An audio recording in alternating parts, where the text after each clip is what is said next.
Yes. Hello! Hello, and welcome to this Icebreakers and the Rime of the Frostmaiden. But the Frostmaiden is gone. So... Nice. But where did she go, John? You killed her. She died. She dead. She'll be back. Oh, Yeah. hell no. She'll be back, but for now, the Frostmaiden is dead, exiled from this world. Can she consider not coming back? I mean, she's probably learnt her lesson not to mess with you guys. But she is a fundamental force of nature and a divine being, so she will come back. Divine being, what's she got to be such a bitch? But now it's time for us to wrap things up.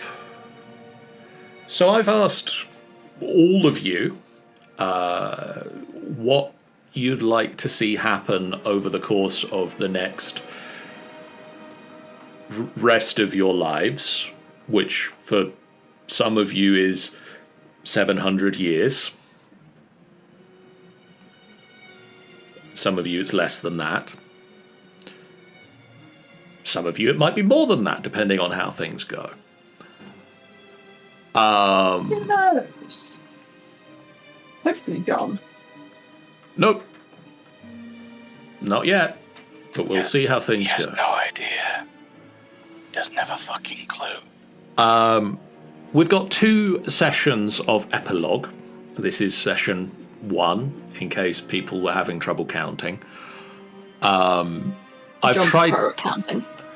I've tried to split the scenes up that we've discussed evenly between the 2 episodes, not necessarily evenly by character. So I'm not saying that everybody's going to have the same amount of screen time this episode as they will next episode. Mm-hmm. Mostly because, as you might notice, AJ's not here right now. He's turned into a cushion. AJ's a pillow for the moment. And so... Hello, AJ! AJ will be hopefully heavily featured in episode 2 of the epilogue. The final chapter. The final frontier. As will those characters that want to spend some of their epilogue moments with AJ for reasons of let's let AJ react to things. So I'd normally start this by going forward in time from your victory. But he's not. But I'm not. I'm not going to Go start. sideways through time.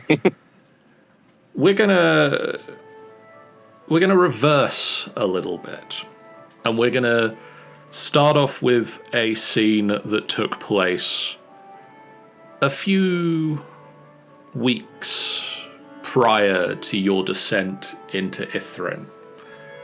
Somewhere that is not where any of your characters were.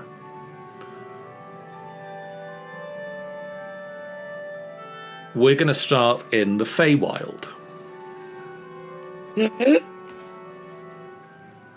And we're going to start this particular epilogue in a Tanny. No. In a tanny? We're going to start No. in something that Tanny's going to describe for us. No. Yeah. Why do I have to go first? Because fuck you, that's why. Because I said Fuck so. you. Fuck you. The Dawnwalker. Mm. Could you describe for me their abode, their house, The home. their home? Where does the Dawnwalker live? I like to believe that the Dawnwalker, I mean, we've seen majority of like how most Feywild looks, especially like Archfays, and they're like quite extravagant, very, very fancy. I like to believe it's almost like Bridgerton style housings and such. Like proper, like, yeah, extravagant loads of flowers. Whatever the place is, it's very fancy, very, very floral, blah blah blah. I like to believe that the Dawnwalker lives in a cottage. Okay. Surrounded by woodland in an autumnal forest. Mostly, like, it's extremely cozy. Like, I'm trying to pinpoint it. It's mostly, like, in America, or, like, kind of like that kind of trees. It's very misty trees in mountainous areas. And it's always quite overcasted. Sometimes it rains, sometimes it don't. But it's casually cozy feeling. So it's like a cottagey, cabiny kind of building. It looks small on the outside, but it's practically quite big on the inside. It kind of seems to show, like, on the outside, it's kind of like small, very woodland-like. Doesn't look like much is happening, but in the windows and such, it's very warm, it's inviting, it's cozy, it's just you feel safe, which is what they normally are in a way of feeling safe. And so inside, it's what every introvert's dream wants, really. There's like in the sitting area, there's a roaring fire, lovely fireplace. There's like a few bookcases about with several good books, some pretty ornaments that really feels at like an autumnal feel and quite cozy at home. Very, very welcoming, very, very safe, very a place that is filled with love. There's like really nice cozy sofas. I don't know how he managed to find them, but like they're not like what you expect a fancy setting would be. We know for a fact that he probably goes in time or something, or goes to a place called America or something, and comes back with some really nice cozy shit. And like there's other places, like the kitchen's really nice, what you expect, a really nice cottage kitchen. It just feels like a home. It feels like a cozy home. It feels welcoming. It feels safe. They kind of like sacrificed the original home they had before, which was like what they expect Archface to look like. This one was created with love by Cherish. The camera pans down through the overcast clouds and across the top of gold and brown and red and yellow treetops into a cozy cabin kitchen. The Dawnwalker enters through a exterior door into a living space that is much larger than the outside of the building presents. And held in their fey hands is a cloche, a glass dome. And inside the glass dome, we can see a moth flittering around. Every so often it hits into the side of the dome a few times and then flutters to the bottom of the dome. And the Dawnwalker places this glass dome above their fireplace and gets a mug of hot chocolate with marshmallows in it and sits and waits. And they are there just long enough to drain the first few sips of hot chocolate when there comes a knock at the door. They crossed the space to open the door, and stood framed in the door as the sunlight begins to fade outside is a almost human-looking figure wearing a long blue coat with various patches on it, various holy symbols and sigils and markings embroidered into every inch of the coat. A fabulous shirt and mid shin level boots. Fantastic trousers, breeches, ruffled shirt, long hair. Doesn't appear to have travelled to the house by any means that you can see from the door to the kitchen. And looks into the house with a look that says both politely, this is everything he expected, and also this is totally not what he was expecting from this place. It's clear that this person has not been here, but does know the Dawnwalker.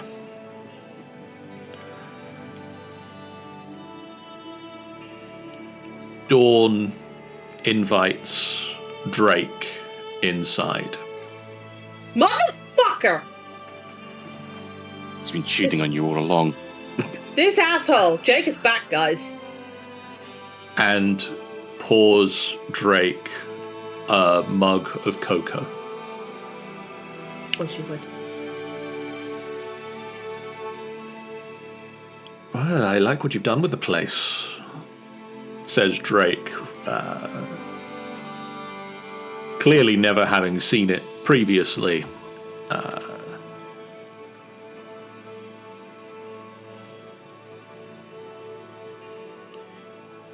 It's really homey.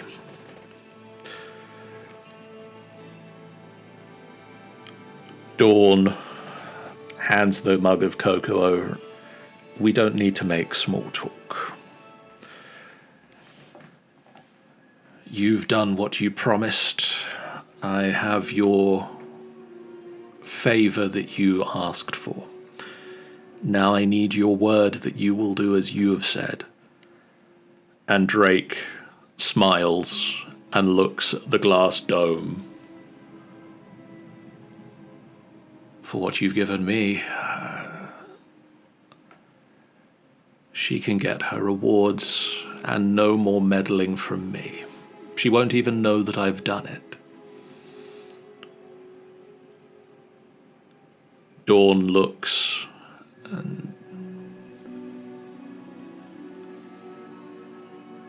and Moss will keep her safe.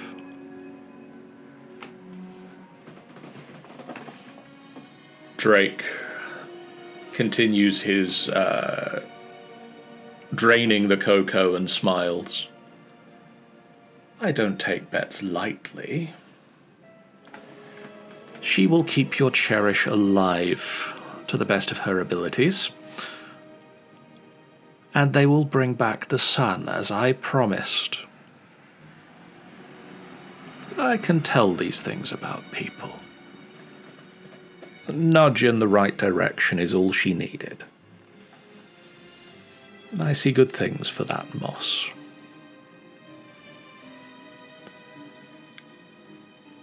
They drain their cocos. No further conversation. And Drake takes the moth, flicks it once, and pins the remains of Dusk's power to the coat and leaves.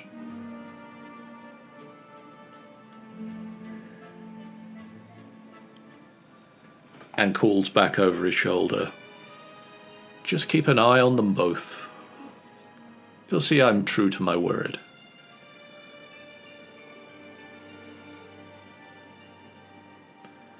And a few weeks pass, and Dawnwalker watches with some glee and some horror as Cherish nearly falls in the fight, but does succeed in returning the sun to the skies over Icewind Dale, and cheers, flinging popcorn and cowboy hat to sides as Cherish survives the fight.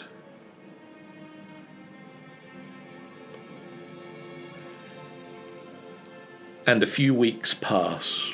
You make your way out of Ythryn and out from underneath the Reghead Glacier, and you all collectively, the icebreakers, make their way back into the 10 towns, probably settling, at least for the moment, in the largest of the settlements, Bryn Shandar. And you set about preparing for what comes next, and getting in resources and securing transportation for each other, and the daily rigmarole of life takes over, and before you know it, a couple of weeks have passed. Dax. Mm-hmm. At whichever tavern establishment in Bryn Shandar you have been staying in, one morning a few weeks after your victory, a envelope arrives addressed to Dax and the Icebreakers.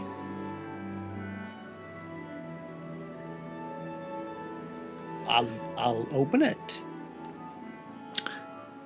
Inside is a folded letter.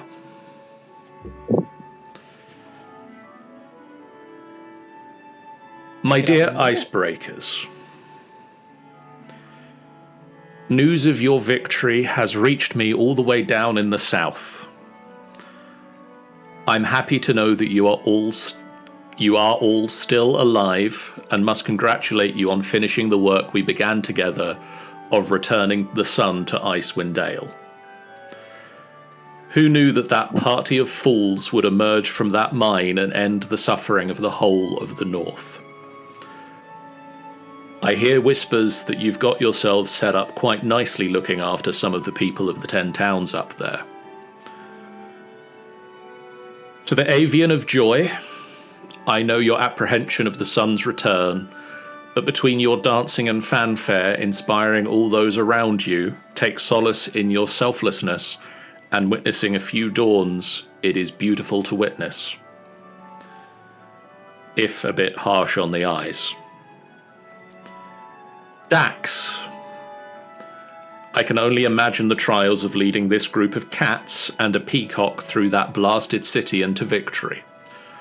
I know your arrows flew straight and true. I hope you know how proud of your leadership and prowess I am. Please give my best to your mothers. Carrion, your expert spell work and wings have carried us all in one way or another. I hope you have collected many more skulls, and that all of them have interesting things to say. I hope you find your answers. Cherish, I know your weapon struck true. I hope you found your sibling, and they are well in your care.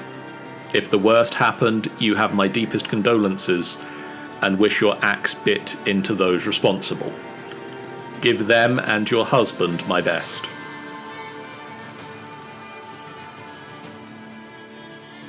Moss, I knew you the least, but I know you had the most to regain. I hope your memories have returned in full and that you have made some new ones. Thank you for supporting and sticking by our party members. I'm glad you survived. Snikkit, One can only ponder at the insane projects and explosive devices that were deployed in the name of survival and for the sake of invention itself. I hope your hide continues to be fireproof and your next pen has a diamond tip. I'm still alive, if this letter is any evidence. I'm continuing my work down here in Waterdeep. Come visit when you have the chance. Your chef and medic, Brimtham Brim Stillward. Aww. Ew. Ew. I was confused. Like, who the fuck does this person? I was like, who is this I know guy? it's cute. I know. Managed to know everything. I was like, I know oh. it was cute, but I thought on my end it cut like the and so it just sounded like you were saying ew. That was gross. So mushy. Oh dear God, he's posted it in the chat. Oh. He has. The Fox is posted it in the chat. I don't know who the hell. So, I don't know how they're reading it, but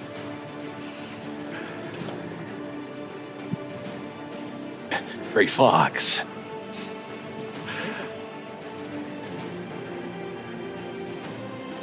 So you get this letter.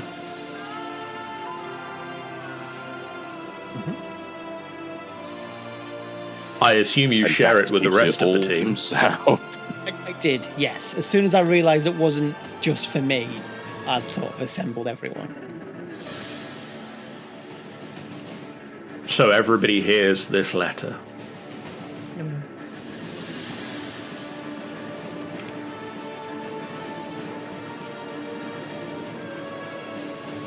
And thank you to Kiri for writing this for us. Despite abandoning us. Can't believe he done that.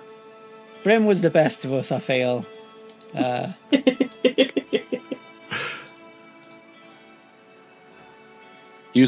he says at the end, our chef and medic.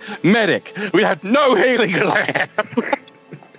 And you know, I think conscience. I mean, it might have been a bit weird to say that himself, but you know.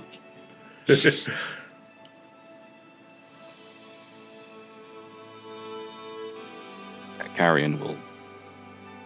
I think Carrion, upon hearing what he says, particularly it's about the first bit, the spell work and wings of Caridas, and just like he thinks about it for a little bit, and then just loosens up his robe and just lets his wings out in the middle of whatever tavern or house we're in, and he doesn't cover them up anymore. Wings. You would look so cool with your wings out. But you're always cool anyway. AJ and Dax have been spending the majority of the last couple of weeks preparing to go on a tour up and down the Swords Coast.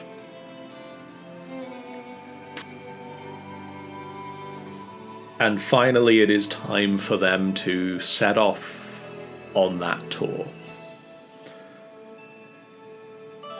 Before that event comes to pass, Dax, you wanted to have some words with Carrion, so... Yes. Carrion has already left. It's too late. No. So, I'm assuming I'll go up to Carrion's room in the tavern. I'd like to think we can pay for a room each these days, you know. Yeah, I feel saving the entire area would warrant us our own room. You get like a week, and then they forget. That's been my lesson of D&D. Fuck these guys. What, they think they can live off this Saving the world. charity forever? But I'll sort of knock on the door.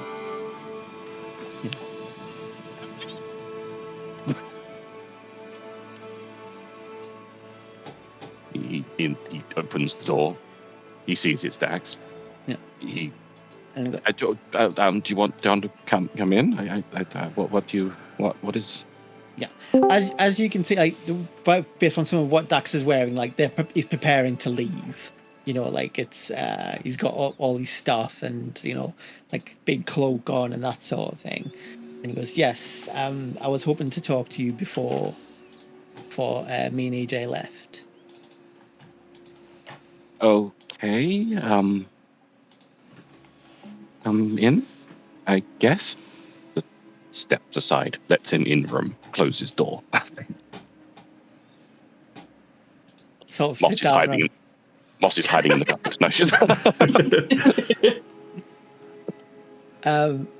And Dax will take a seat and just sort of sigh heavily, and then say, "Do you remember when you told us, what your goal was, your ultimate goal beyond dealing with the Frostmaiden?" Yes, I remember. And at the time, I was very negative on the idea, shall we say. Yeah. And over time, and thinking about it, I am still just as negative. What I want you to know is, if it was virtually anybody else in the whole world who'd sort of said this, I probably would have tried to kill them by now, or would be planning, on how to do that. Because of everything you've done for me, for us, for Icewind Dale, you've earned, for me at the very least, some benefit of the doubt. So, I'm not going to do anything. And trust that you'll continue to be the, honourable, decent person that you are. I do want to add, you should give up that goal. Live your life for yourself and enjoy it. But also, don't become something where I've got to come back and stop you from what you've become. And, I'm under no illusions that if I was, your spells, you're probably far more deadly than I am. But I will come back, and I don't want to.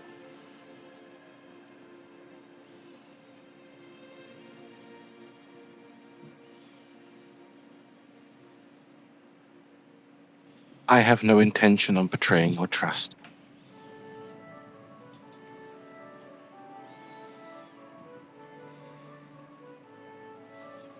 Thank you. But if it's the only way to get you to visit me, then it might be the only way. Before it comes to that, reach out and maybe we can meet up somewhere without, getting to that stage. I'll think about it. He's just got a big smirk on his face.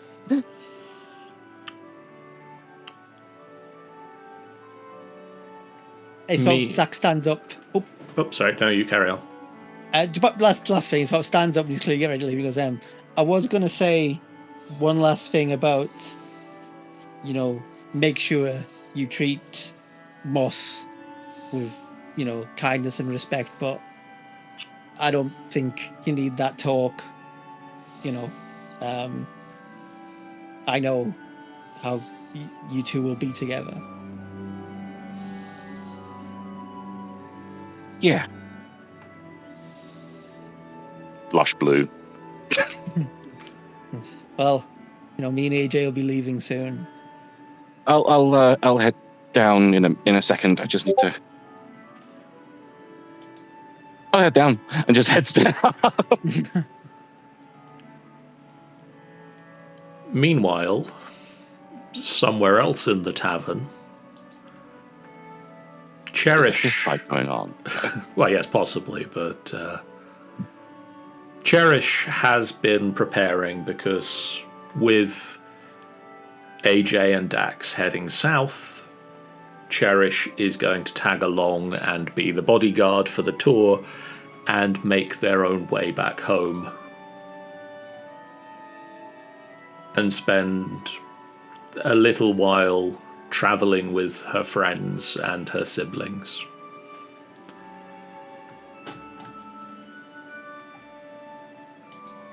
Yeah. You can't Cherish. avoid this yet. Cherish goes to find Moss.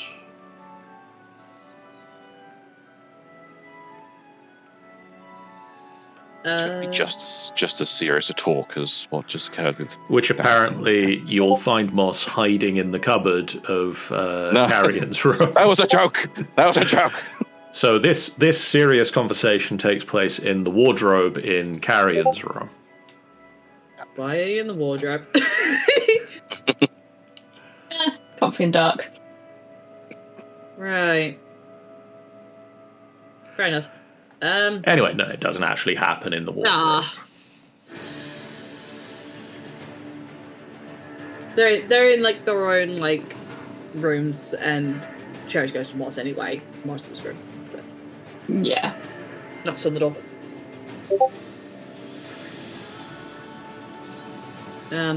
Moss? Yeah.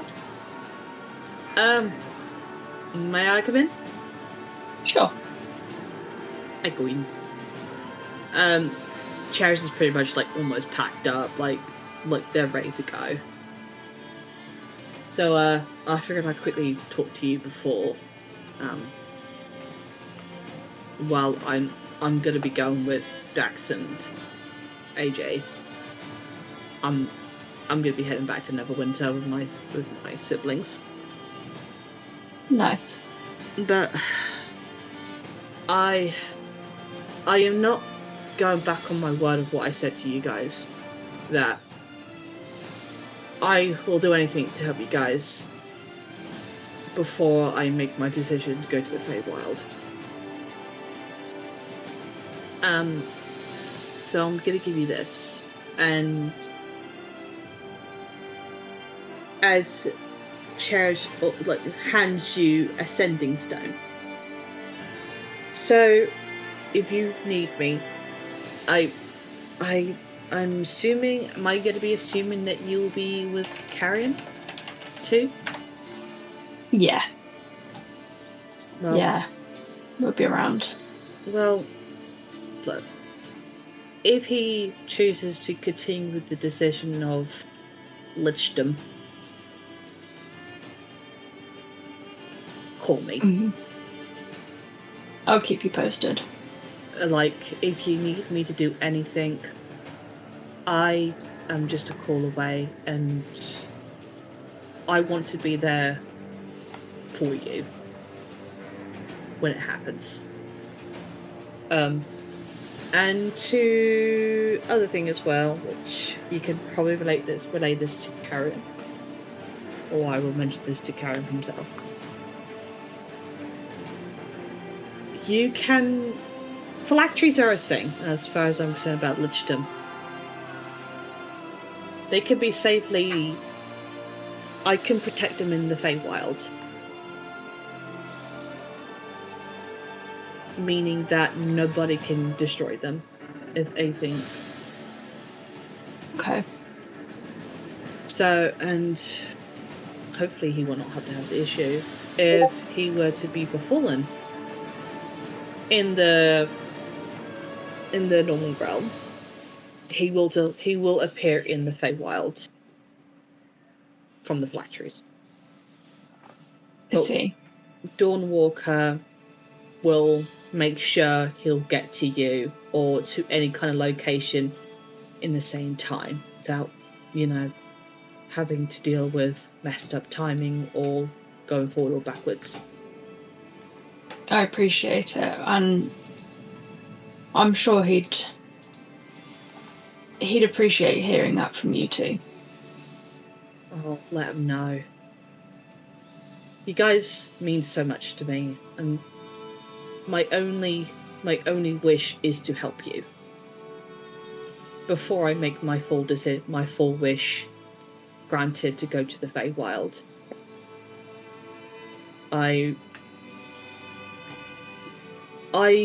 before even going to Icewind Dale, that was my main mission. That was my main goal.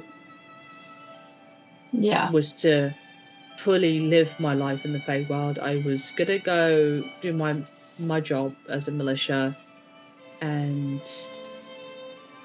to be honest with you, it was gonna be. I only had a week left. I was ready to go. My home has been sold already. Like I was just living in the barracks for at least for a while. I was ready to go. And then, of course, I get the news that my siblings was... Well, it's not retirement. It's more likely she had the decision of, like, okay, I've had enough here. I've did my bit. They don't need me. I'm going. Mm-hmm. I'm saying this to John as well. Yeah, you're not actually meant to interact with that. Carry on. Well, you should have. You did that. And now you made me question it. Like, yeah, with the situation with Marigold and Kieran, I everything had to be pushed back, so I was wanting to make sure everything was okay. Yeah. And here we are, really. And now I've met you guys, and now I've I want to feel useful. I want to feel like I can help my friends and my family. So this is my oath to you both. As it is my oath to AJ, Dax, and Snikkit, and even Brim if he wanted me to, is that I will help you grant your wish in a way of whatever you want me to do to help you fulfill that situation.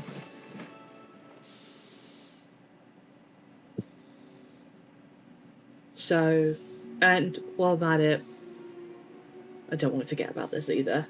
She takes off the amber necklace and then proceeds to give it to you. I don't think she's given it back. Are you sure? You're welcome to keep it. You gave me this in order to remind me of who I am, because I almost lost myself back there. Maybe it's time for you to find out who you are again. Okay, if you're sure. Because I figured you still got a lot to find more about yourself. Am I correct on that case? I've got a lot of it figured out, but it's now the what next. The planning forward. What are my options, you know? Yeah. As Cherish gives you back the necklace, you notice there's another extra piece on there. And you added to it? Yeah. Like I said, it's almost like giving it from me to you to me kind of situation. On there is it seemed like she tried to do it herself. She tried to learn something, and it's basically a very, very not much of a good shape, but it's like a shape of a leaf, made with, like, you would assume it looked like silver. But she tries her best to, like, tarnish it, but on the back of it there is an initial of Cherish. I was trying to find a bloody quote and I've lost a bloody quote in my head. Should you need me, you're never alone. I really appreciate it. For the longest time, I was, well, lost.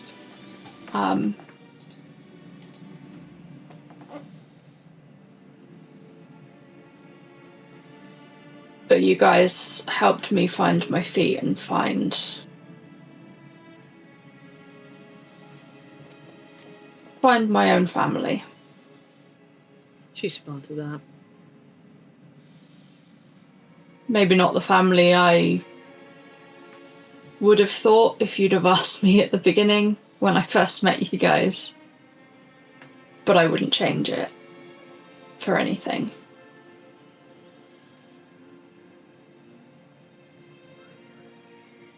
I wouldn't change it at all. Nor would I. I think I learned a lot when I came here. I lost a lot of I lost a lot of friends back then, especially when being out in the barracks and such.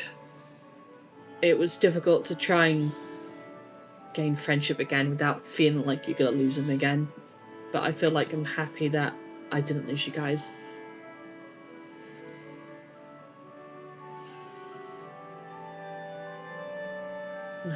Well, if anything, I better be going. It's gonna be weird though, because I think we were like the only women in the group. No, it just felt weird. But I'm glad. Yeah. It was just felt weird after a while without being the only woman. I was like, But I'm glad. Good luck going back to that while you travel. No, I've got my sister Marigold now, so I'm glad she's doing better. Yeah. Hopefully we'll find something. I just want to make sure she's going to be okay. Given what my mother is like at the moment, I'm hoping chains will be broken and Marigold will find her own footing. She don't need me. I'm the middle kid. What do you expect? And hopefully Kieran, he seemed like he want to take control. I don't know what he wants, but I won't be surprised if he decides to join the barracks or go somewhere else and have his own adventure. I like to think he would, going on his adventure himself. I hope so. I'm sure they'll all figure it out, whatever it is. And anyway, they've got you. You know, Well, keep an eye on them, keep them in check. it's weird. She just gives you a big grin at that.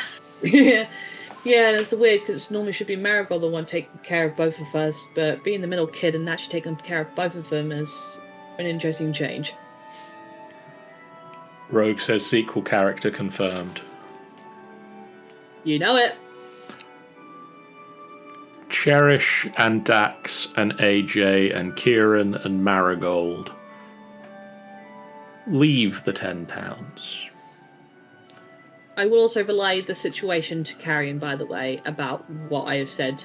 I'm sure there is more that is said, and a tearful parting is had on the streets of Bryn Shandar, but we'll save that moment for next time because AJ will be there. All people present will be here. Yes. Snikkit, for the sake of you weren't here when the letter was read out, a few weeks after the victory over the Frostmaiden, a letter arrives addressed to Dax and the Icebreakers. And I won't read the whole thing out again. It's been posted in the chat so you can see it. But Snikkit, one can only ponder at the insane projects and explosive devices that were deployed in the name of survival and for the sake of invention itself. I hope your hide continues to be fireproof and your next pen has a diamond tip. Your chef and medic, Brimtham Brim Steelward.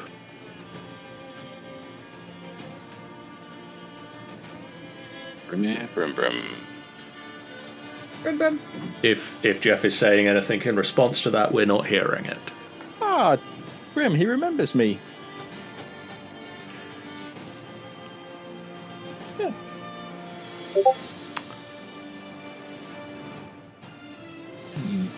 Moss, about a day after the other half of the icebreakers head south, Moss, you head out following a lead to find the family of Lucilla. Yeah.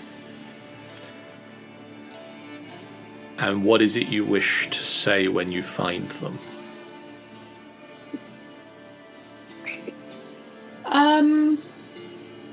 First she would say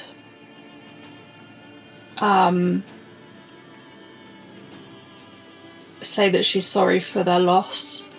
And then she'd try to explain who she is and who Lucilla was to her. In the in the most trying to make sense of it way possible, but she's very aware that it's weird.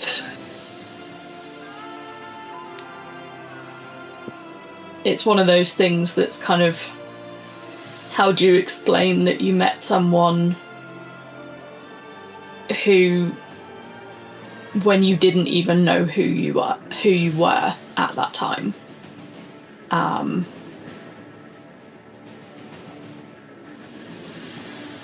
But she'll make sure to share just how much she appreciated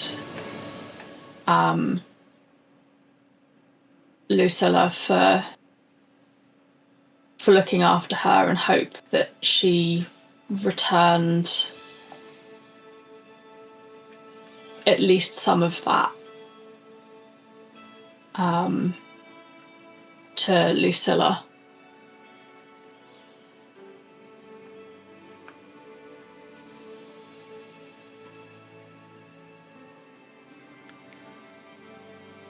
They thank you for the kind words. And appreciate that their mother and grandmother meant a lot to them as well, obviously, but are happy to hear that she meant a lot to other people, and that her kindness will not be forgotten easily.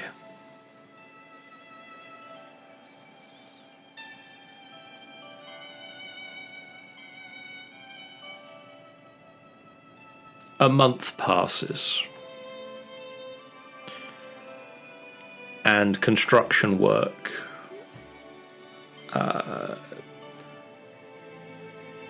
which has been going for a little while carries on at pace at Carrion, one of the worst hit towns by the Shardalen dragon.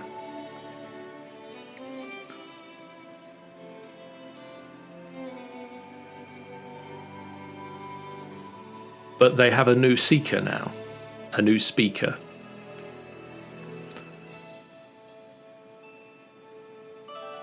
Carrion. Aye. Has taken over living in Carrion,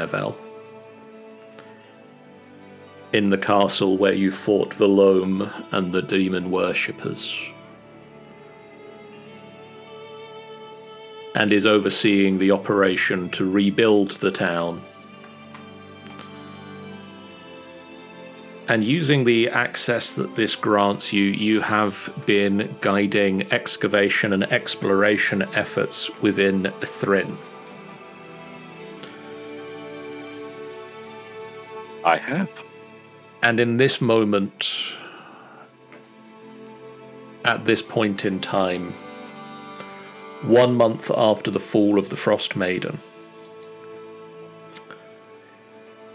You and your team enter a colossal building with many lofty turrets.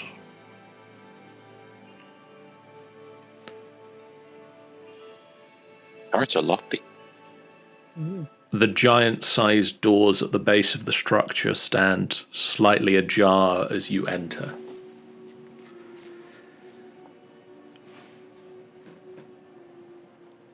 And shelves line the walls of this labyrinthian building, covered in the remnants of books and scrolls and paper that has aged for 1,000 years or more.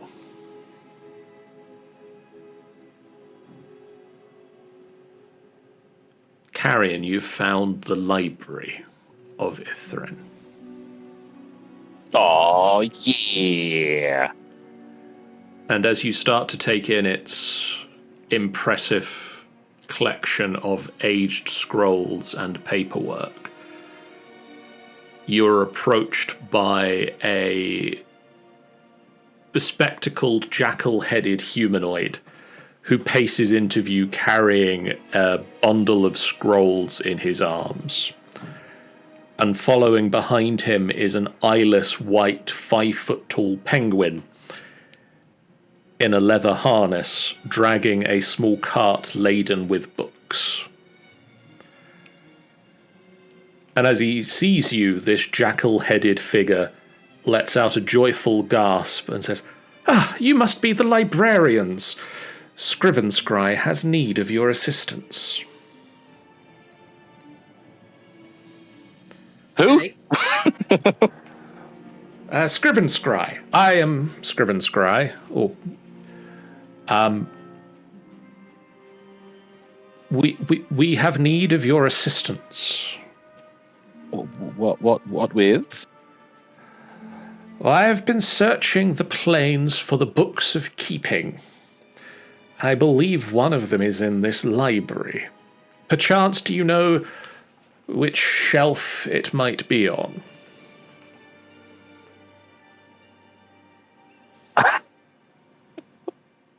I don't know to my death. The books of keeping sound familiar. Did we encounter them or hear about them? You have not. Why do they sound so familiar? They do ring a bell. They do. The books of keeping, Carrion would possibly know. Roll me an Arcana check. Roll an Arcana check? In this day and age, I know. in this economy. Yeah. Carrion's favourite type of roll. Hold on. As soon as I can find my character sheet, there it is. In 2 whole weeks, I've forgotten how Foundry works. Normal. Did that roll? 19. You've not heard of the books of keeping in this particular adventure. Well, pooh. They are rumoured to be a book that exists that contains the true names of several very powerful fiends. And if one were to find those, they would have power over those fiends. Cool. Uh, Cool. There is such a collection of books here that one of them must be here. I mean, it might be. I'm afraid. I'm afraid I'm a new librarian. Yes, I'm new. So. Oh, it's your first day. Scrivenscry understands. Yeah, I'm afraid I've been left all alone. Oh, I mean, these are just some visitors to the library. So yeah, I'm afraid I don't. I'm not 100% sure where it is. Well, Scrivenscry will continue looking. Yes, you can do that. I'm gonna insight check him quick. As he turns, he pulls out a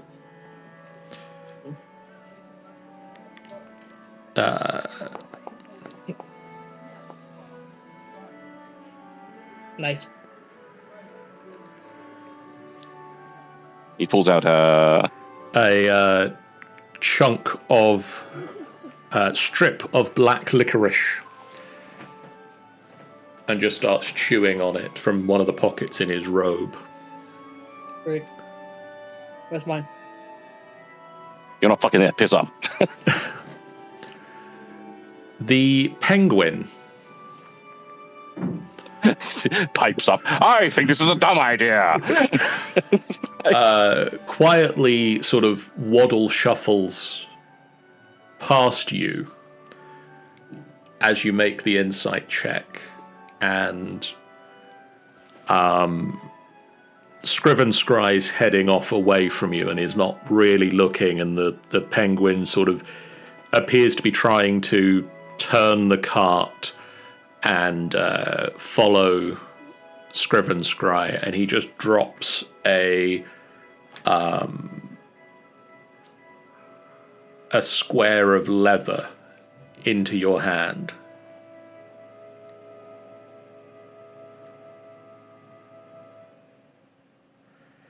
And waddles away. Looks at the square of leather. Scratched into the square of leather are the words in common, "Help me." And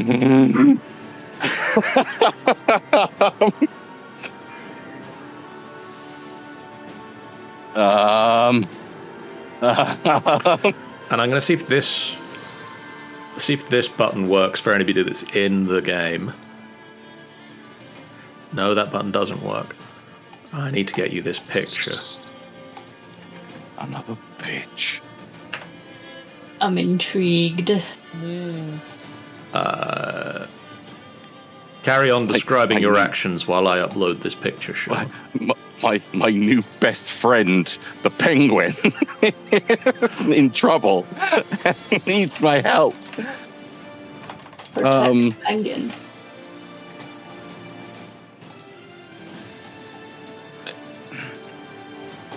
He doesn't want to attack it.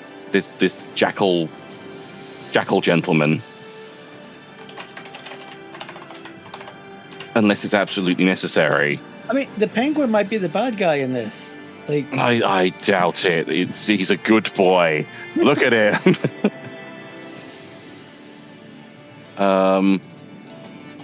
Excuse me. Just one second. I can't help but notice your penguin friend here. Yes, Kingsport. His name's Kingsport. I just think he's really Oh, he's cute. really cool. Would you be interested in maybe parting with him?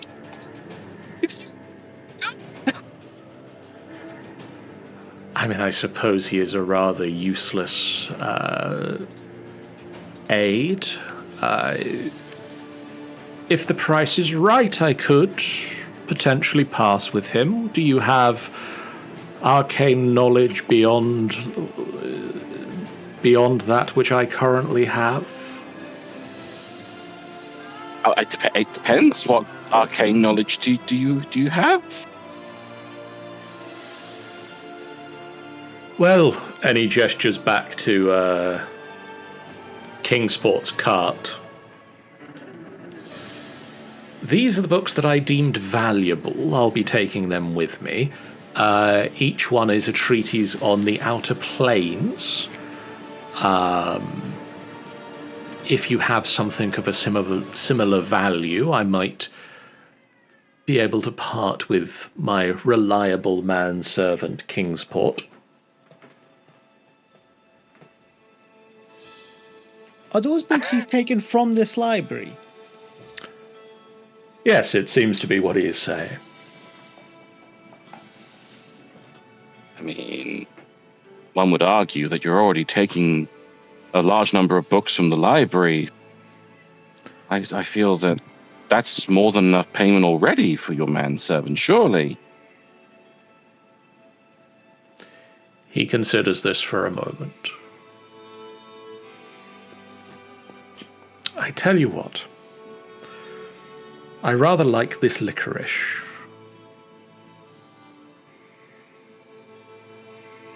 I could be persuaded to part with Kingsport for some licorice and the books. Some licorice and the books. I'm trying to think if there's any way that he could get licorice relatively quickly. Roll me an Arcana check. Roll an Arcana check. I keep going on the wrong page. Didn't Carrion have the box that you could summon food to? I do have the box I can summon food to. Yes. I am going to pull out the abracadabrus. I can't remember what it's called now. Abracadabrus. Yeah, I was right first time. I'm going to say, okay, I'm going to pull that out of my bag of holding and place my hand upon it and say a sack of licorice and open the lid. A sack of licorice apparates there, and Scriven Scry takes this and the cart and leaves you with Kingsport. And as soon as he gets a few rows down the library, there's just a as he disappears into a portal that opens and sort of reality folds in around him. And Kingsport turns to you and just says in common, "Oh, thank God, he was very annoying." He did seem it. Who are you and what do you look like? I'm Carrion. I'm a tiefling. I'm Kingsport. I'm a penguin. I can see that. A very interesting penguin. And admittedly, I may not sound it, but I am trying to process the fact that I'm talking to a penguin in common. I'm also blind, in case that. The lack of eyes. The lack of eyes gave that away. I assumed that would be the case. Yes. Does he still have his harness on? He does at the moment. Do you want me to help you out of that harness? It doesn't look That like the would be most very comfortable. nice, thank you. He helps him out of the harness. And keeps the harness because he could use it as raw materials. Kingsport eventually explains that he has had the Awaken spell cast on him.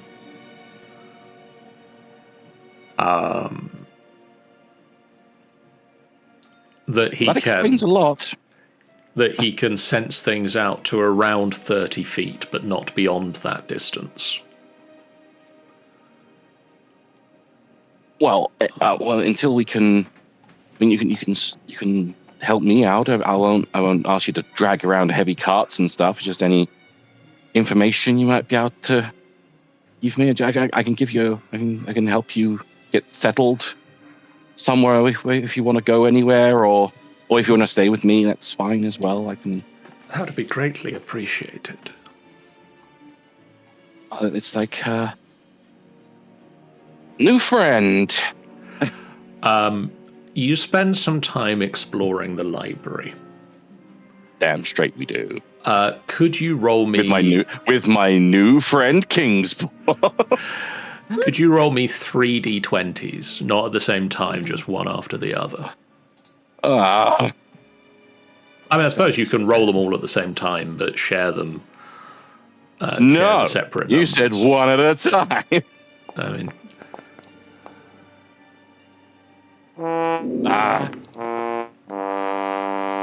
The one got knocked into a 13 on my screen. Does that count? that doesn't count. Oh. I find Sea Grog Run. You go through the books and you find details that the wizards of Ythryn were able to imbue certain spells with their own life force, turning them into living entities. And that they were on a mission to find relics and ruins of Osturia, a 40,000-year-old empire of spell-casting giants. And also that Ythryn was under the command of a lich by the name of Iriolathus, who was obsessed with finding relics and magics of the ancient past.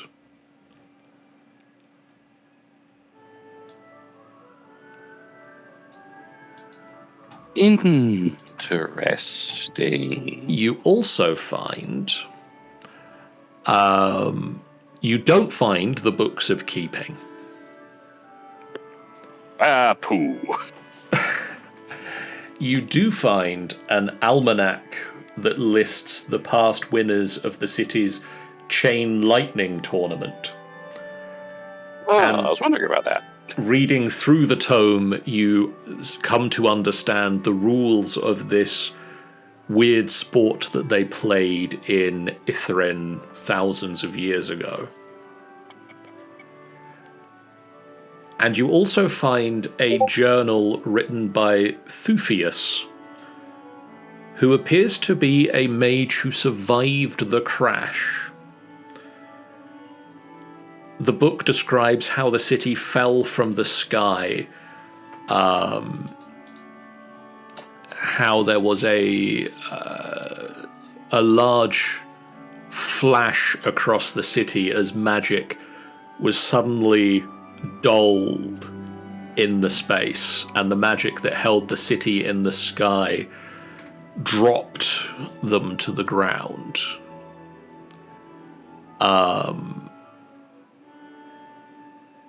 And they only had moments to act as the city plummeted.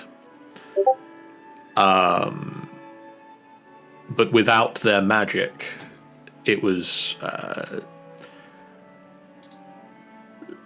they weren't able to use magic to escape as they might once have been able to.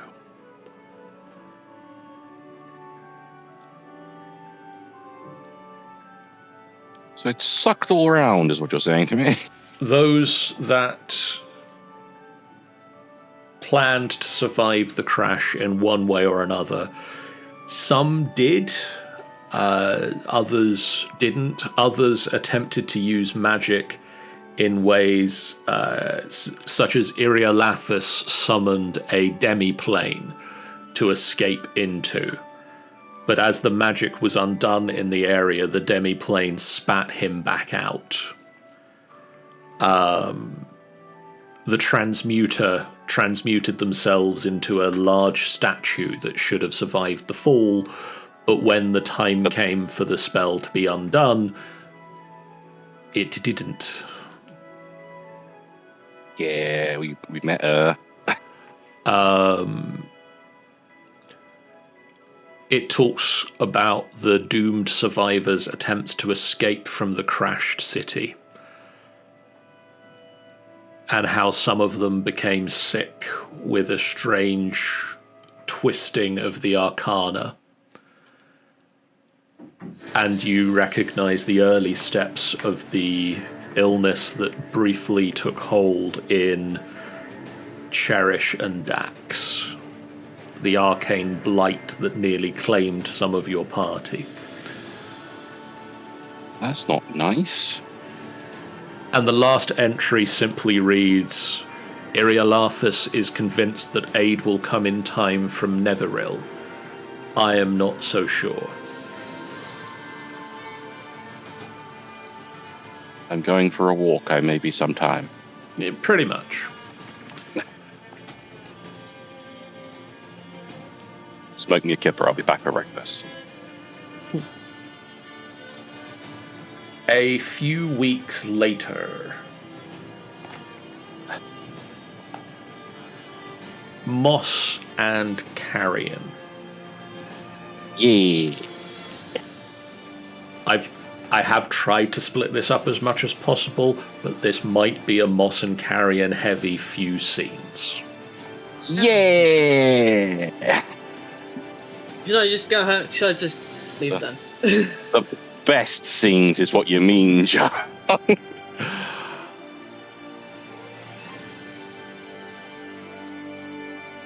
The scenes containing the leaders of the group.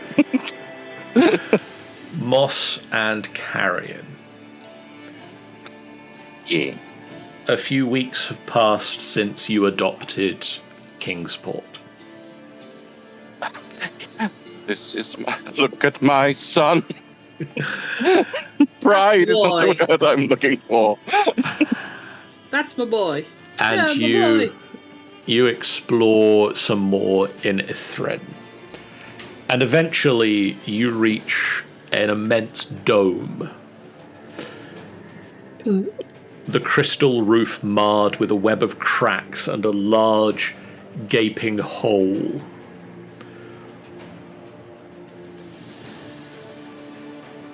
You see a strange landscape inside of miniaturized natural features, and the building that once stood as the Frostmaiden's base of operations within the city while she hunted you.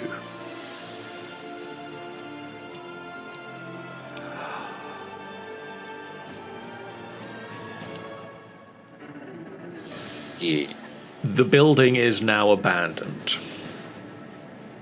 And as you walk through it, you can see small-scale versions of natural habitats. Miniature mountain ranges and deserts and forested streams. And at the heart of this strange dome stands a machine with a 10-foot diameter iron wheel on its side, held above the ground by a metal brace with 8 barrel-sized, egg-shaped, open containers attached to the outer ends of the spokes. The apparatus has a bronze control panel with a lever next to it. Could you both make me Arcana checks? Oh no, I suck at those. Watch me roll a 1. Oh, look, a 1. See? Still a 15. It was still a 14. I'll take a 19 Nice. for 27. Moss, Yes. you come to...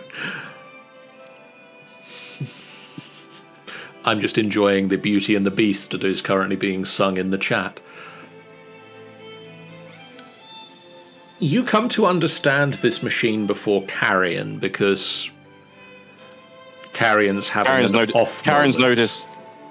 noticed that Kingsport has some schmutz on his chest, and he's just dabbing it off. He's you got all mucky. You got all mucky. The DC of this check was 15. Ah.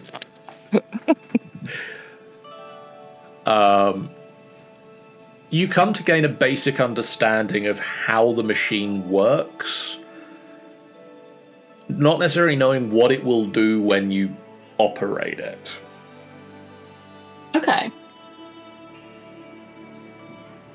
To operate it, you must evenly distribute blood to an amount of 80 hit points between the 8 egg containers.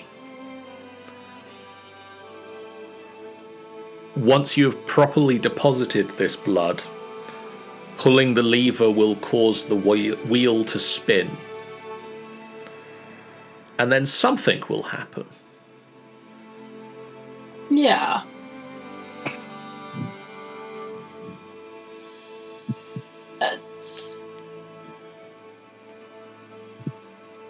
slightly concerning. I will relay this to Carrion. And Kingsport. Well, yeah. Hello. Don't forget our son. I am Kingsport. I'm Kingsport. I am your son.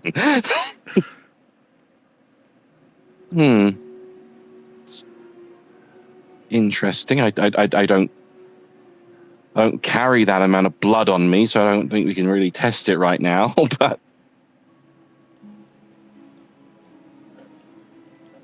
I have checked this. You both do carry that amount of blood within yourselves. yeah, but we're not going to use that blood. How much blood is that? If Sean was to do it if Carrion was to entirely donate the blood himself, he'd have 9 hit points left. Huh. If Moss does it, I believe you get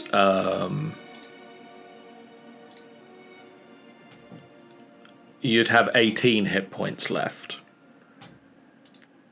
You could, of course, both donate 40 hit points worth of blood. This is true.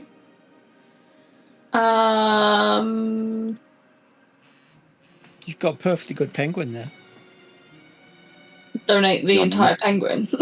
You're not touching Kingsport. Kingsport is our baby. He is... And he only has 5 hit points. I want to imagine that we've put him in like a little outfit of some kind, like a. Has Moss signed up to this at all? I'm sure she has. Like a month Even if it's like this, and you're like, even if I it's- bought you a son that you didn't ask for. New friends! Yay. When? I want to imagine that I put him in like a little stripy shirt Oh, and a little pair of shorts. I was imagining like that old-fashioned sailor suit thing. Yeah, did you give him exactly. a little bow tie? And he's got a little sailor cap on. Oh, it's even better. Oh. So if the artists of the group could get on that, Oh, I'm so bad at that. I can't. Maybe. I thought you said BRB. I thought you were going to do it now. No, maybe. But yeah, I don't really know if it's a good idea to drain ourselves of half of our blood each to get it Sure. working. Maybe. Yeah. Yes. From the fact that I rolled stupid high, is there anything else that I can gather from it as to why it needs it, whether it's dangerous, whether there's any negative that might come back from it? It takes half your blood. It takes a lot of your blood. Well, yeah. You'll get that back eventually. Like,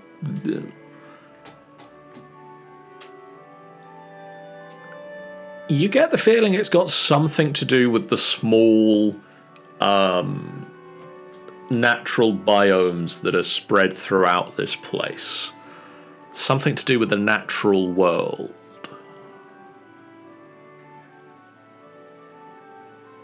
Okay. And is there any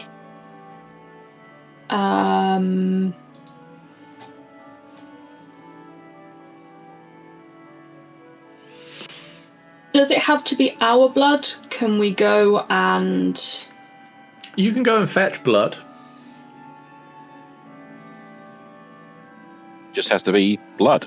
It just has to be 80 And? hit points worth of blood. Does it have to be human? Does it have to be mine? Feed me, Seymour.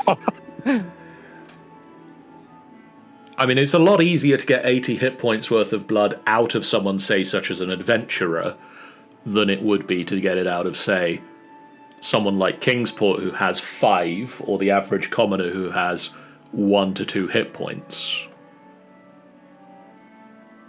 We're going to have to... It would take a lot of commoners, and we may end up killing some of them. Yeah. Before we do it, I am gonna go and buy some potions. Okay. And just be prepared that way to heal myself back up. Rogue says, yes, the key aspect of every adventurer, they have incredible livers. Yep. You spend a little while, you go and you fetch potions of healing, and you return down to the menagerie. If we're going into like towns and cities and things where we're going to have buy potions and stuff, I'm going to go around to any butcher I can find. Mm-hmm. You wouldn't happen to have a bucket of blood, would you? You collect some blood and you collect some potions.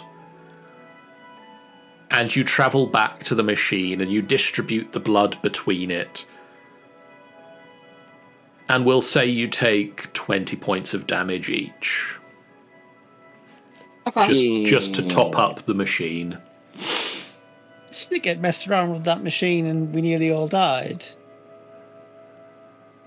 You pull the lever and the wheel starts to spin. I'm backing away. I'm assuming Moss is also backing away. Mm-hmm. And Kingsport has been put outside. And after... at the doorway. He's at the doorway. He's not outside, he's in the doorway. After a minute, the machine stops spinning and you can see the blood has drained from the 8 capsules.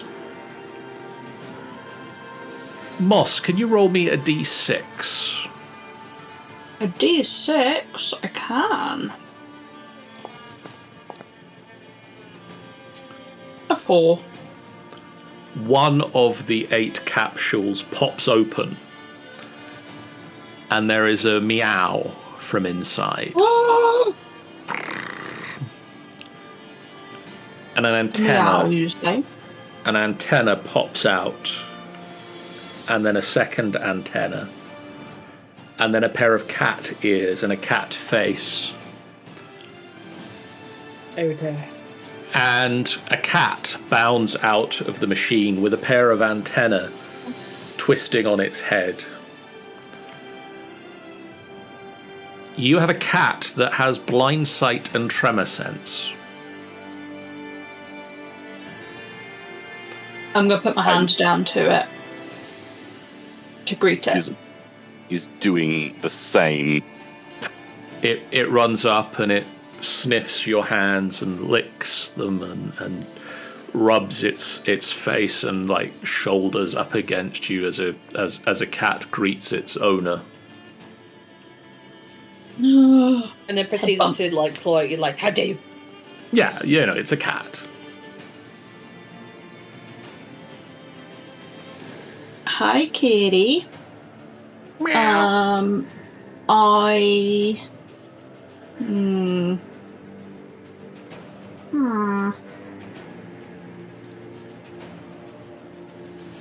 I'd like to give it some snacks, if that's entirely an option. It takes some snacks, and it will now follow you loyally wherever you go. It will follow you into the gates of hell.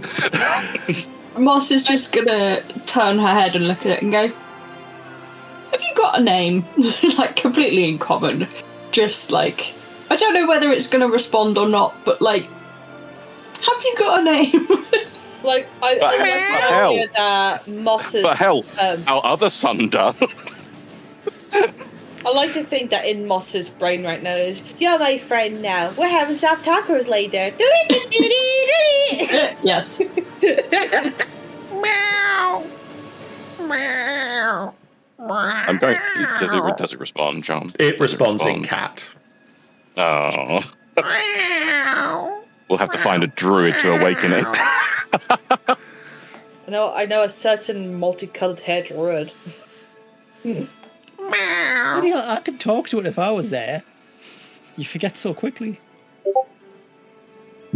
We don't forget, but you are now several miles away.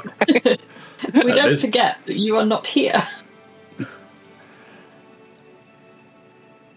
So this is a friend maker. You see a little It doesn't dial so. on the side that just seems to tick down 8 hours. No, more friends. As in, more friends can be made after 8 hours, or As in, it seems to need 8 hours to recharge. So no mass producing friends. I thought I was going to say it'll cease to exist after 8 hours, which would be incredibly cruel. No, it will spontaneously combust. That's even crueler. You're a cat owner, for fuck's sake. Hey, you should know Meryl. She will spontaneously combust. Several months have passed now since the Frostmaiden was defeated.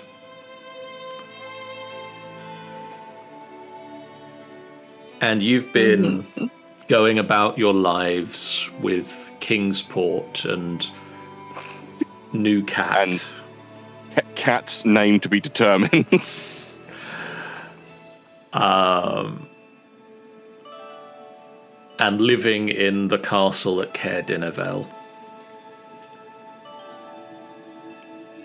But Moss, you feel that there's something still missing.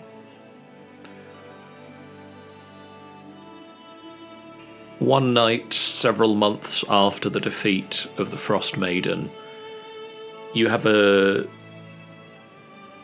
your dreams are filled with soaring through the air in the big top. And as you wake up, you realize you've been missing your circus family. Yeah. You awaken and you head down to the breakfast table.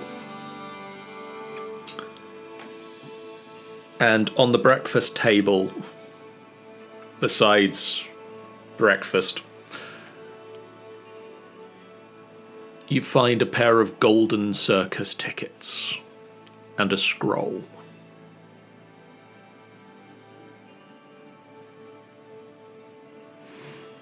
Before opening, unrolling the scroll to see what it is, she's going to make sure Carrion's nearby. And is aware of what's going on because she knows how these things work. It's never quite how you expect it. So she just wants to be sure that she's not gonna disappear or something weird without Carrion being aware.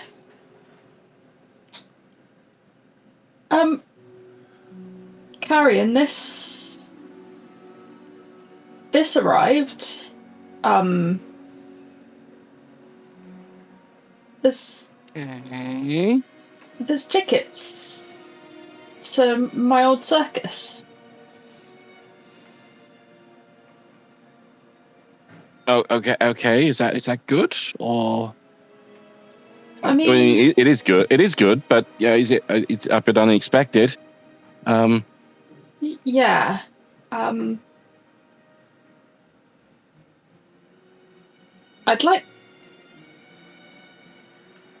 I'd like to go and see them.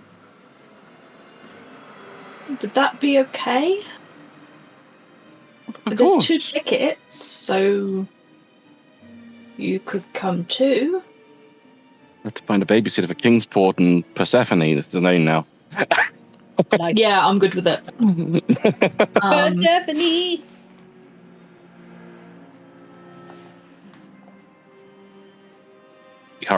We hurriedly sort out babysitters, and then You call Cherish. Hey, no, we don't call Cherish. We call someone nearby. damn it. Look at it. Snikkit is Oh, nearby. Not Snikkit. We have an entire town of people. I'm sure we're not alone in this castle. Hell bent on it not being Snikkit. Come back to everything being exploded in one way or another. Everyone's dead apart from Kingsport and Persephone. You open the contract upon finding suitable people to feed your cat and entertain your penguin.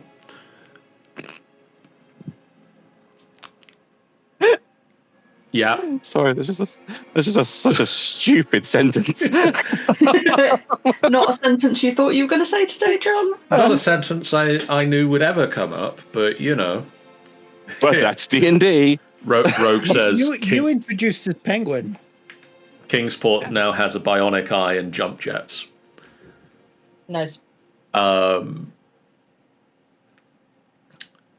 open the scroll and you look inside, and it sets out a contract. At a time of your choosing, you can go and visit your circus and bring a +1 guest with you. That person will be protected from the chance of losing their memory on leaving the Feywild.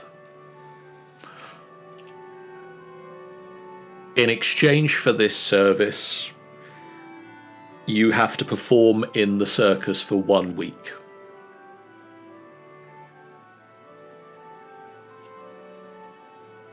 Moss is like...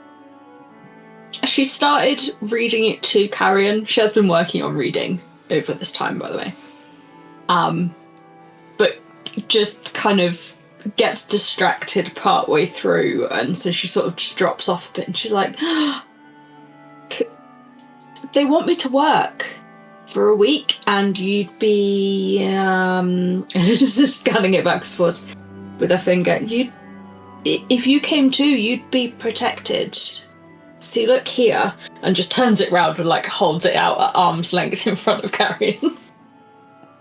Carrion's face is smushed into the letter momentarily before he moves backwards. And he reads all that. He understands all that. Well, that's amazing. That's great. You want to go and see them, right? Yeah. And I mean, we got babysitters. We do.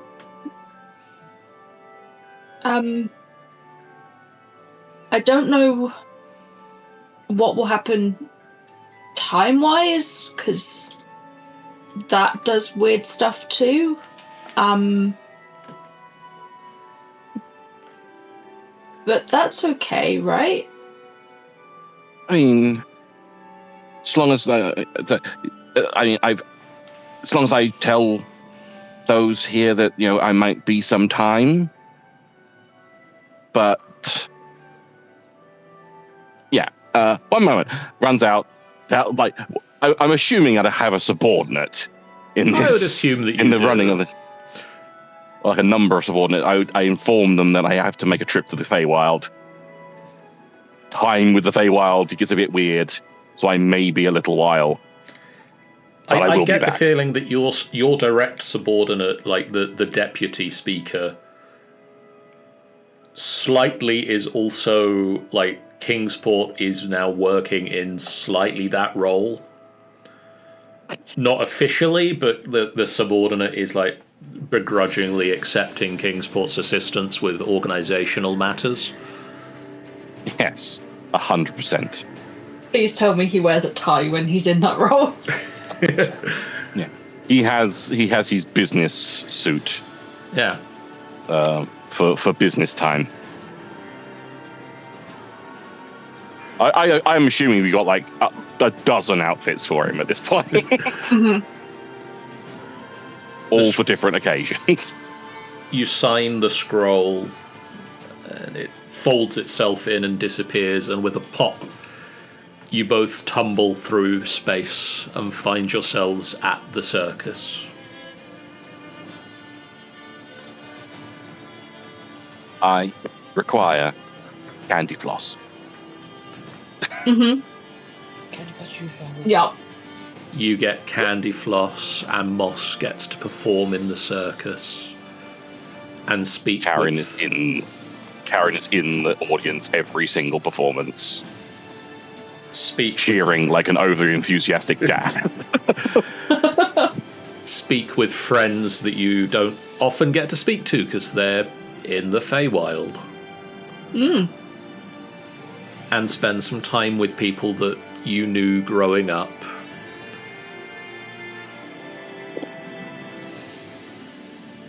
Moss is going to make sure that Carrion has like all the context to things that they talk about, and like she's basically nearly translating all the in-jokes and like whatever it is. Carrion is processing everything as quickly as he can so that he may join in.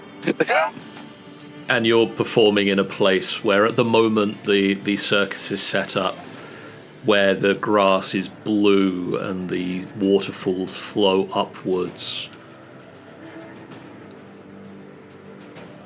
And it's really hard to gather water. The sun never quite fully sets.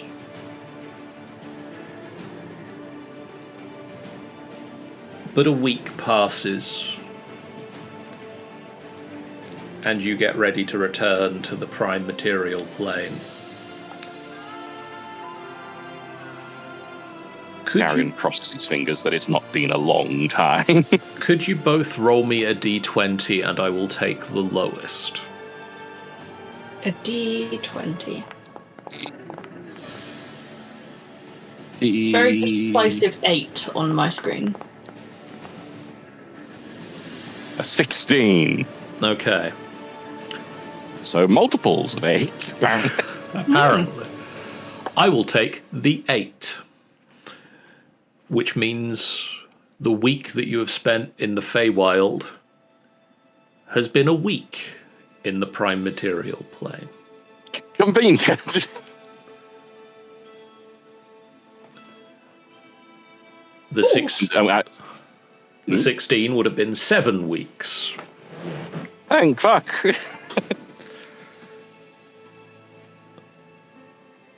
And you reappear in Caer Dinevel. As soon as we reappear, I find subordinates. How long have I been away? It's been a week, sir. What year is it? It's the same year, sir. Oh, that's right then. I smooth off the coat that I just creased by grabbing onto him. Just coughs. Yes, very good. Very good. Continue on. A year has passed since the Icebreakers defeated the Frostmaiden. And the next scene starts with a very loud explosion. Okay. I wonder who we're going to see now. And as the camera fades from black to see the site of this explosion, we're back in Tourmaline, where the adventure started, where the group first gathered. And we see a kobold,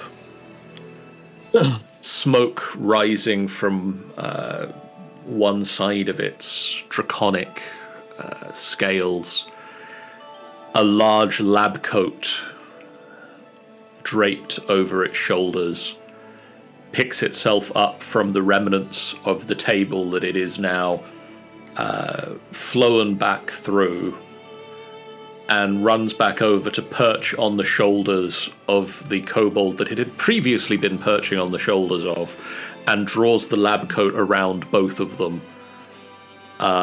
Coughs. Great Scott! That was a bit more powerful than I was expecting.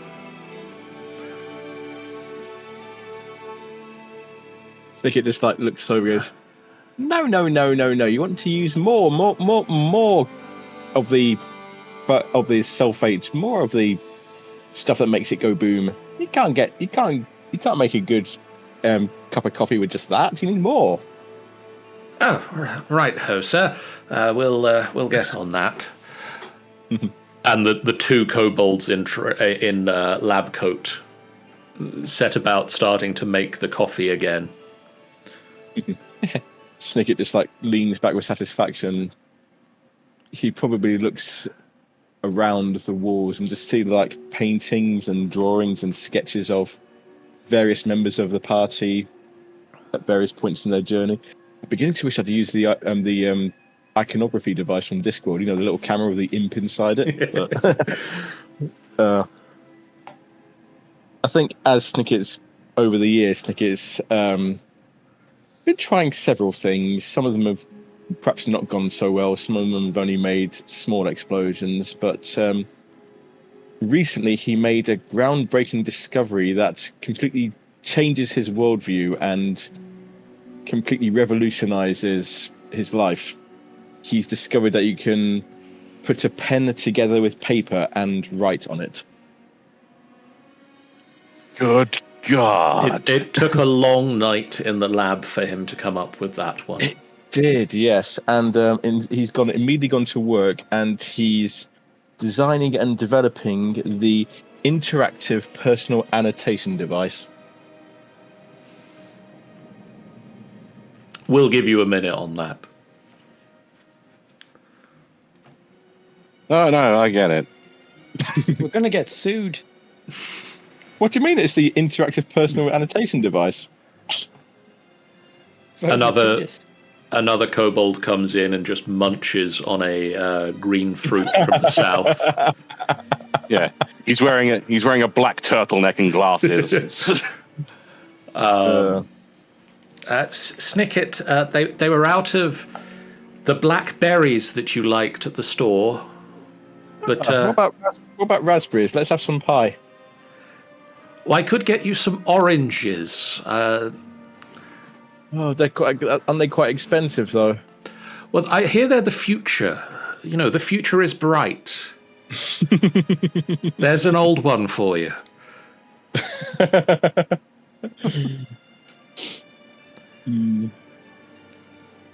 And look, you can balance them. Look, this blackberry is now on orange. It gets good cellular service, I believe. Yeah, but wouldn't it be better on apple? On this apple?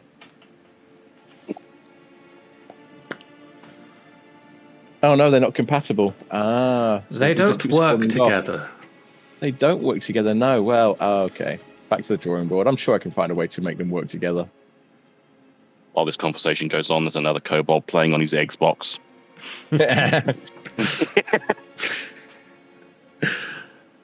Oh, I know you're fucking gay. Yay!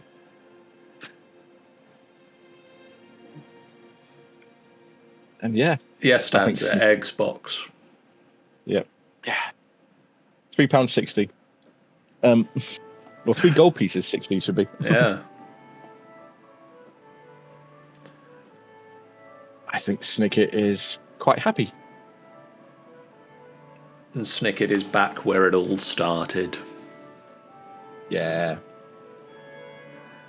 Causing sound complaints. Causing noise complaints from the surrounding villagers and surrounded by mementos of the adventures that he's been away on and things that he's been meaning to invent when he gets back. The baby mulcher is on undercovers behind the little ways away. Nice. I think he's like, I think it's been explained to him in words that he can understand, probably with diagrams, that the baby mulcher was not what they wanted.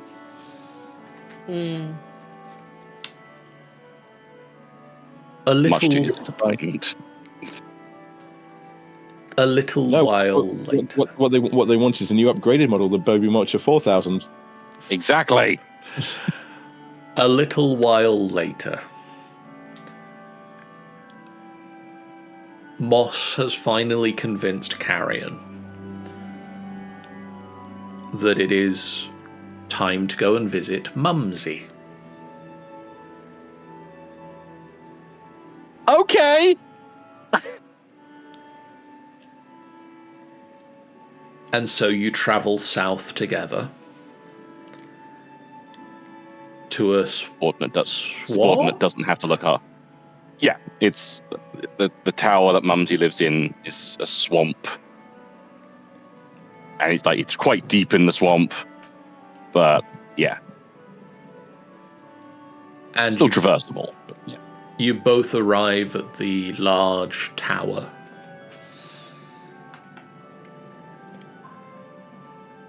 And Mumsy lets you in and questions if the rest of the crew are going to be travelling down as well.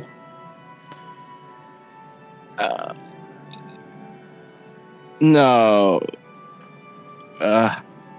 No. The AJ and Dax are traveling with Cherish. They're touring, and Fantastic. Snikkit's probably blowing something up. Or somebody. Somebody wants to. So yeah, just us, and this is Kingsport. Hello. And would we have brought Persephone? Is the question, Moss? Yes. Yeah, And she's this- currently like Moss has got a hood now on her jacket and is just sat in that across her shoulders. And this is Persephone. An antenna just pokes out of the hood. Like when a cat twitches its ear round hearing its name, the antenna just twitches round.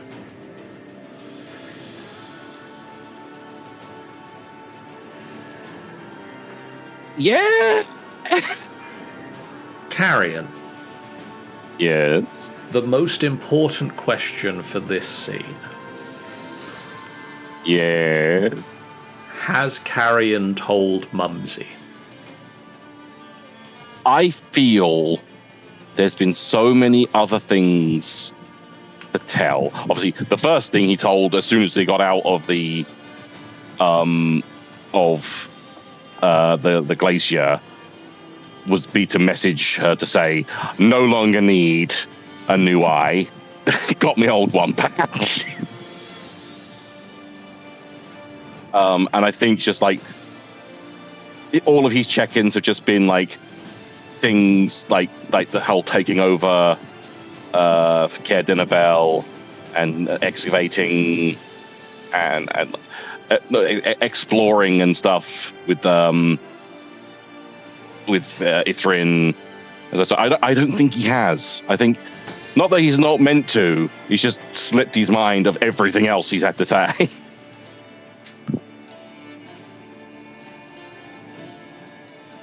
So, Moss. Mm-hmm. You and Kingsport and Persephone and Carrion arrive at Mumsy's tower. And it becomes quite clear to you that Carrion has not yet told Mumsy the whole truth. How would you like this scenario to play out? I think for a little while, maybe the first day or two that they're there, Moss occasionally will just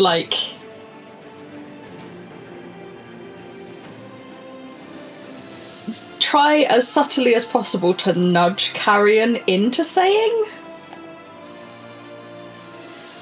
to see if he gets the hint.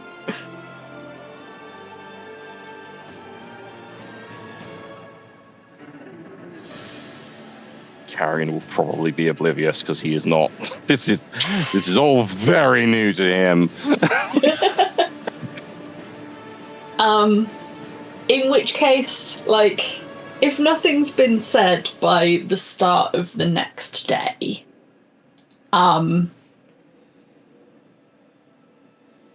Moss will, like, at breakfast, will, as they've got up in the morning, just go and, like, give him a peck on the cheek. Just not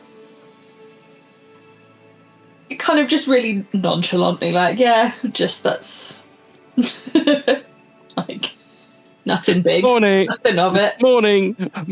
Mwah. Yeah. To the breakfast table. Almost kind of like she's almost not remembered because it's like first thing in the morning. And yeah, so she'll just give him a peck on the cheek.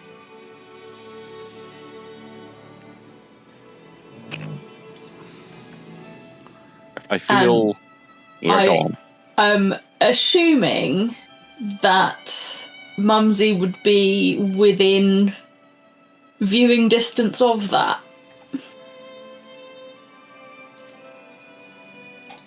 Quite likely. Quite likely. Yeah, I think with a 16 at the perception check and true sight out 120 feet, Mumsy notices. I feel at that point, Carrion was just kind of like, upon the peck happening, will kind of just like freeze and think, oh no, I haven't told Mum.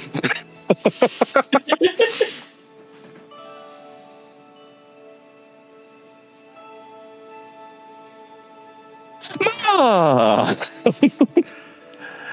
Yes, dear. I feel I've forgotten to tell you something. I get the feeling something may have slipped your mind, yes. It wasn't intentional. I just had a lot of stuff on. You heard my messages. I've been running a town. You've been very busy. But me and Moss, maybe he's just kind of like playing with his robe. Maybe we made maybe an item.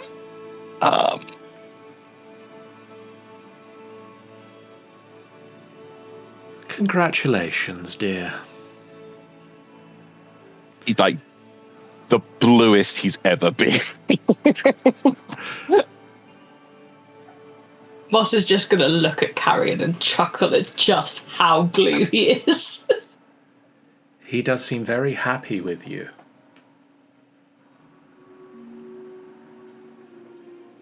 Yeah, I'm happy with him too.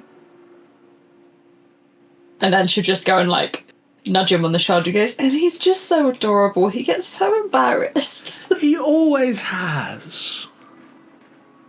Cast invisibility. Escapes. It's charming that he thinks that still works on me.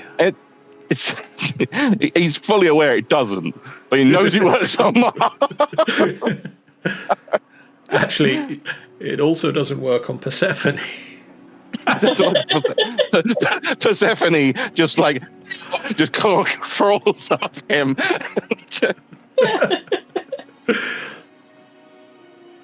Good job, Persephone. Good job. Just while still invisible. Sorry.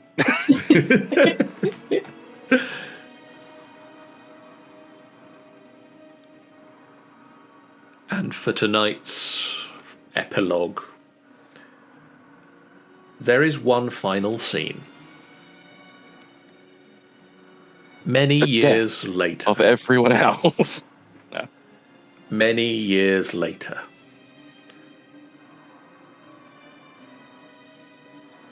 The fight with the Frostmaiden has not faded into obscurity, but it has been a long enough time that there have been people born and now on the verge of growing up who were born after it happened. The icebreakers are still spoken of with respect, especially Carrion and Moss, who stayed in Caer Dinevel and helped rebuild it, a project that is now completed. But there was another project that Carrion has been working on for some time. Yeah. On the Reghead Glacier, with the assistance of a number of apprentice wizards who have been supporting you, as well as Snikkit and some of his kobold lab assistants, providing targeted explosions. Targeted coffee, air quotes. You have Isn't it managed... rapid deconstruction? Yes. Planned rapid deconstruction. Oh, that was it, yeah. Planned rapid deconstruction. As opposed to the unplanned rapid deconstruction.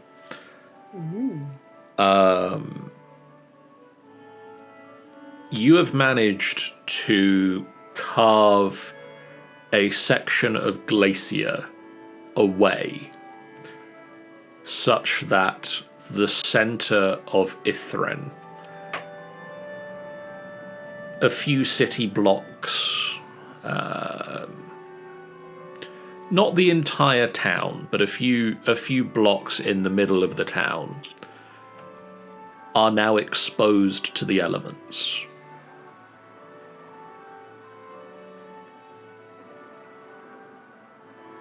Yeah. You and your wizards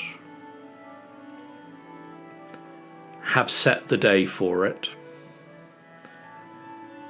and you travel down inside with 6 of your most trusted apprentices, Carrion. And you attune to the Ythryn Mythalar. Whether you've stayed attuned to it since the fight, I feel he probably would have, because I don't think he's really bothered to attune to anything else. Obviously, there may have been in the years that have gone, but possibly. even if you have stayed attuned to it, the others here attune to it. Something that, as you are attuned to, you need to allow them into the network. Yes.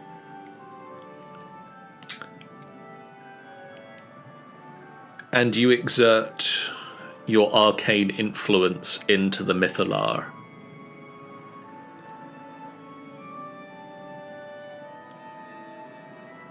And the city shudders and quakes, and portions of it around the edge snap, and the ground cracks as some of it is claimed by the glacier. It has been buried too long and is too damaged to rise. But the center portion, the spire, and the few streets out from it break free and rise through the hole that you've carved in the glacier and into the sky.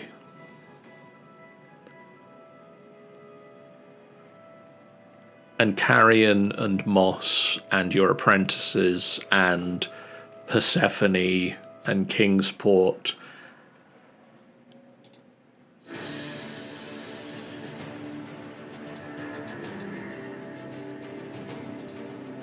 and Mr. Puddins and Nugget and Ratberry.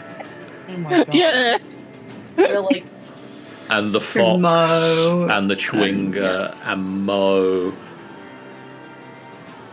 Our Chewinga was called Sven. Sven the Chewinga. Al Pacino. Ah, Yep, Al Pacino. And I'm going to assume just wildly that you've used the Chimeric Creator at least once more. I probably more. Yeah. Did you summon the Tarask and made pets with it? Did you put Could- pets? No. Could I get No. 2 more d6s? I'll do one. I roll 1, you do it 1. I got a 2. I got a 1! I've probably made an abomination to God! Moss. Maybe his own image. John. The spinning of the machine stops and the pod opens. And you hear a snuffling noise from within. And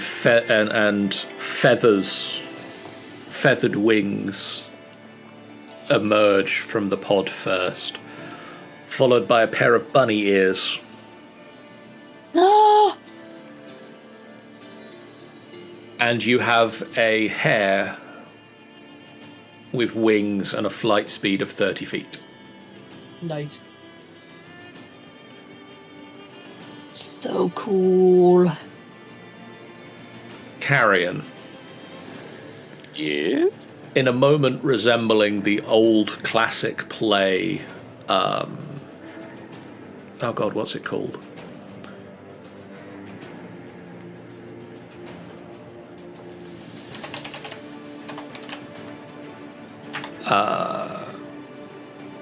Pulp Fiction. This isn't a good sign. The I'm pod sorry. What? Also, I put this name towards the bunny for your delectation. Oh my god, Sean. The pod No. opens up, and as it cracks open, there is a glow from within. And initially, all you can see is this glow. And then you see the long body of the creature attached to the glowing eyes that pop out of the machine. And you have a weasel. A weasel with glowing eyes that emits a bright light 20 feet and a dim light 20 feet further.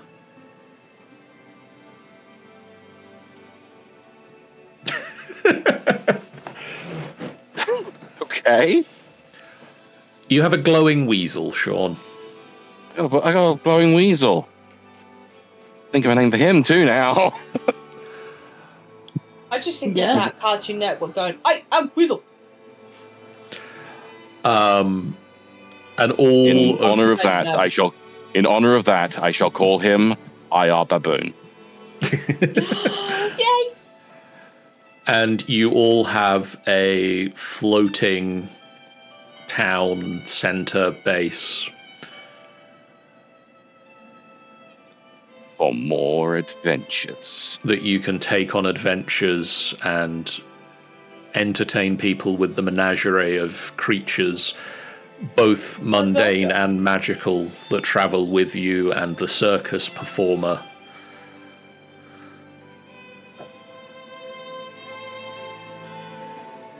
No. Maybe we could go pick up AJ sometimes to add to the performance and Dax. Could do that. 1 You know, million percent. whilst we're flying past. And the remains, Yeah. the remains of Ythryn float through the air, Once again. once again airborne. Oh my god, the fact is that if this is like so many years for Eva Ruin, like later on, that's in the fucking sky now, isn't it? In the future campaign. Yes. And as by Lord Carrion of Darkest Hell. as Richard says, it definitely won't crash this time. Yeah, don't worry about it. We got this. Got this. Don't worry about it. And as this, what now that it's flying, I'm going to commission a group of people to make the biggest airbag for it on the bottom. Oh my lord. as the city, or at least the few streets from the center of the city, start heading south over the Swords Coast, and you start making plans to entertain the masses from your flying base of operations and possibly continue to chase Lichdom. The camera pans back and away and fades to black.